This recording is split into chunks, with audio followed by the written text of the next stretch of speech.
Hello everyone, good morning. Tum haugalakpaga mayamna Sidi weather se nungsidre ngo ing chikna nonga se nongthiga mangaga nungsa su haipet sadai tawraga ko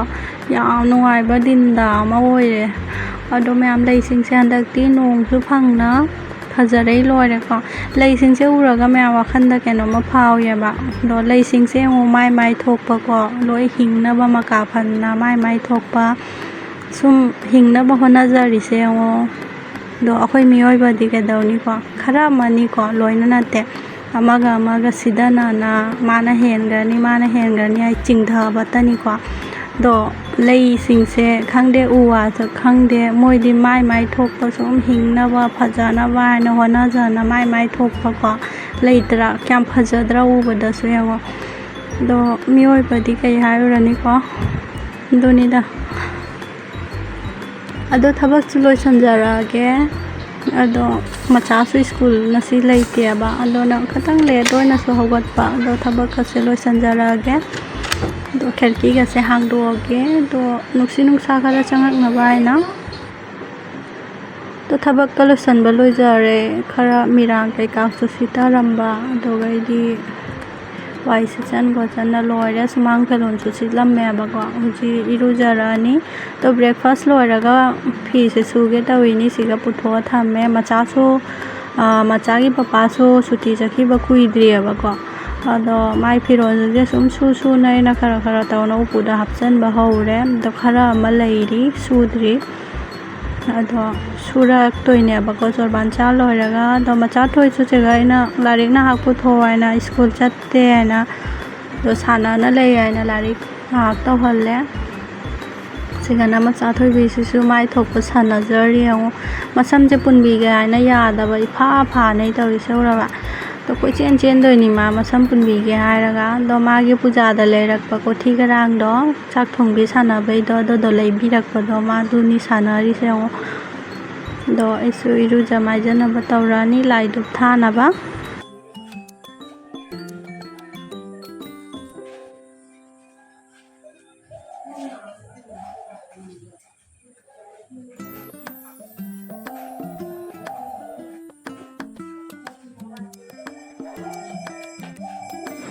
mapandadi thaba loiramme do mangona mu thare ikuboki photo siga som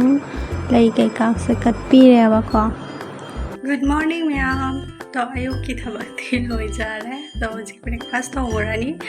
do eng mina se ko breakfast te kari cha de ai do yemura se chakum changa ge nasi di khara thenge to ma cha su school lai ta ba do se di khara thabak ahen ba sum sujan ba du ba sum thenge ba ko do ni breakfast a lo ra ga mu phiron khara su do ani to eng mina se ko phi tu ga da ba su lai kai tong nam ba eng mina se breakfast su thong ba loi jare me fried rice oi tawre ma cha di yam pam jaya ba ko loi sing ju sa halle handak ti sing a sa ba loi thangna re lok to na na to inem bok ki changang won bi re chini yaw da ba sagom su sa han jare do cha na ba tawrani mayam breakfast ke thabak loi san jare ko ado bai di balting se san sagom sum ge tawini mayam san sagom sumba se jo handak tamna haijare khara yam kana sumba ga namde yamna chu thokte ina haitana tawbani na do sumba loire sega sum khara yawba duga hanage aduga haijalla lole asa thagi masam ka ini ang se kathale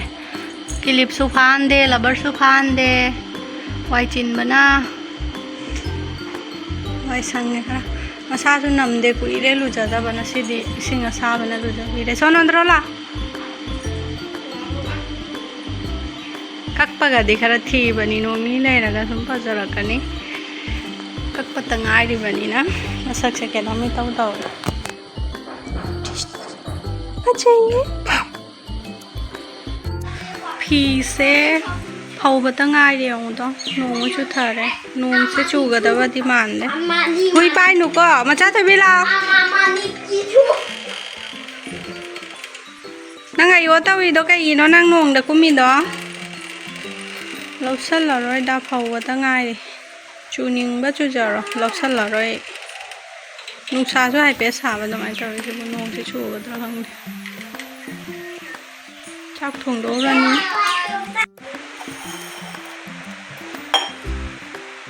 ไม่เด่นเสทงอันนี้ก็ชนะไม่เด่นไหนต่อถ้าเขาพิจารณ์นี่มานะปรามบ้านี่สลัดมาลงดักหาดาคุยยุมดายุมบะพอเสร็จแล้วพังเงียบห้องในจ้างนับปีมานะปรจ้างนับปีอะไรก็ดูว่าสียาวรักปนี้นะชนะไม่เด่นจ้าแต่บอกคุยได้ให้ไปดูกันಅದು ಚಾಬ ಸಂಗದನಲ್ಲ ಇದೆ cock ಇದೆ ಫಿರಿಸ್ತ ನಮ್ದನ್ನಲ್ಲ ಚೋಲಿಸ ಫಿರಿಸ್ತ ಕೊಡಕ್ಬೈನಿ ಅದನ್ನ C ಥೋಂಗನೆ ಇನೇಂ ಬೋಕ್ತಿ ಮಾರೇನ್ಸೆ ಚಾಬ ಜಾದೇಬಕೋ ಅದು ಮಾಗೆ ಇರೋನ್ಬ ಖಾಮೆನ್ಲ ಕೈನೋ ತೌನ ಇರೋಲನಿ ಅದು ಥೋಂಗಾಗೆ ಅखोइना ಮೈ ಮಚಾನುಪಾಸು ಲಾಯಿಯಬ ಅದು ಇನೇಂ ಬೋಕ್ಕ ಬೇಕ್ತ ಸಖಿ ಥಬ ಅಮಗೆ ಅದನ್ನ ಸಾಕೆ ಥೋಂಗಲಾಗೆ ಖರ ngannna ಫಿ ತುಗೆ ತೌಬನಿ ಸಂಗದರೆ तुरगे हरें नुदिन सूम तुरनी ककना दी लोरबनेबको तुगदा तंगायरे हरें नुदिन सूम तुरनी थोंगनब तौरगे हिपुरे नहा दो हजिक दुकान चसिनाओ एगी फीदो तुरुरगे दो दुकान से उतरी मैम दो चरके दो हांगदी हांगारो नोंग चे पिली पिली चुई दुना सिगी हांगदरे सूम खुलक्तनी ना सूम खंगारे ना अमनी मथौ तागा सूम लाइयबा पुरा हांगदब जादे दी नतेबा नोंखादोकसु हांगे नोंखादोकसु हांगदे सूम वेदरगी मतुंग इन्ना दो नुदिनदा नंबा हांगेबा अयुक्तो हांगदरे अयुक्तो खरा चिल्ले आइना अदुनी यंगरस्ति ला asiga leire मैम फीदो अब सिसे कनोनियाबा फिदुबनियाबा इना नौरिंगाइदा लेइबनियाबा दो अमुगनीरग इल्लगा सुम ता लेरे दो केदौसिगे आइ खनबदा सुम स्पोर्टिंग ओइना सु थोंगे आइना तौइनी मचुसे सिगा मोबाइल लदी फजदे रियल लदी सुम हेना वमुनबा मचुदो ओइदनियाबा मचुसे केनोम तौरे कक्पा लोइरे मनिंगदा चेन फाबी ओइदोइनेबा सिदा लेरे मखुत्तो डॉक्टरागे तुवा लोइबा नंबरेन दुकान दनी लाइसे तो पछै घर उचरके दुसिगा इना लोंगा बैग तो से सुमदान धनलेबा अदो प्राइस से हंगा मी सिंसे तांगे खल्लीदा कइनो सुम 400 ता योनगे खल्लीबा दो कुन्ना लोइलनिना मखुचु याम चंगी अदुना सुम ताबेनीदा लौगदबा ओइरदि दो मीटर फी सिगा थम्मे खरा एम्ब्रॉयडरी की सिनरी योनगी ओइदोइनी फजाबनी सी फी यामना नुआइबा फी ओइदोइनी आबासि लिटपदबा नुसिगासु लाइरा सी सिंगिनी मीटर फी नतनी सिगासु लाइरा दिगाना शॉर्ट कुर्ती दो ओइदोइबा लेसाइ मजागी दोइ फी से सिगा लाइरा मीटर की फी खरा को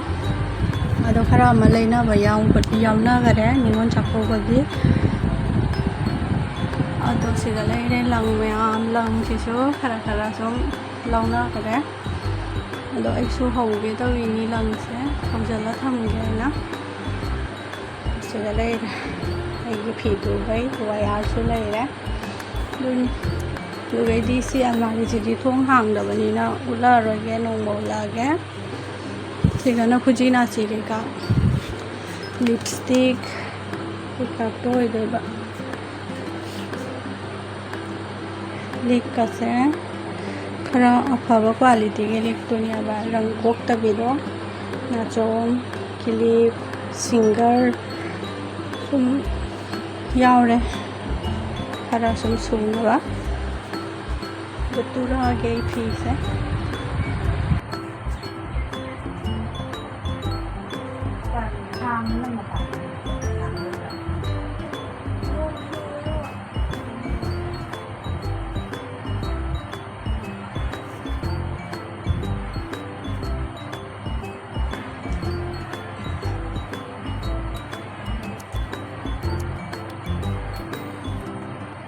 Daddy qua. Hui pai này nè, như cái hui nè.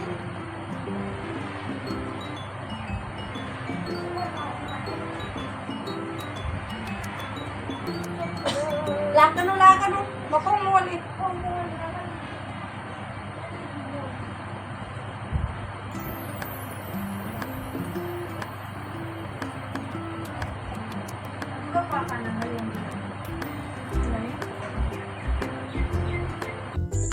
ꯌꯥꯝ ꯁꯟꯗꯥ ꯇꯥꯈ꯭ꯔꯦ ꯗꯨꯛ ꯊꯥꯔꯝꯕ ꯂꯩꯅꯤ ꯑꯩꯁꯦ ꯂꯣꯏꯗꯣꯔꯦ ꯂꯣꯏꯁꯟꯒꯦꯅ ꯐꯤꯠꯇꯤꯡꯗ ꯉꯥꯏꯔꯦꯕ ꯑꯗꯣ ꯆꯦꯟꯗꯤ ꯄꯥꯟꯗ꯭ꯔꯤ ꯆꯦꯟꯁꯨ ꯄꯥꯟꯁꯤꯜꯂꯅꯤ ꯑꯗꯣ ꯂꯣꯏꯁꯜꯂꯛꯑꯒ ꯎꯠꯂꯛꯑꯒꯦꯀꯣ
ꯃꯌꯥꯝ ꯇꯨꯕ ꯂꯣꯏꯔꯦꯀꯣ ꯐꯥꯏꯅꯦꯜ ꯂꯨꯛꯁꯦ ꯁꯤꯅꯤ ꯑꯗꯣ ꯃꯅꯤꯡꯗꯅ ꯁꯨꯃꯥꯏꯅ ꯆꯦꯟ ꯄꯥꯜꯂꯦꯀꯣ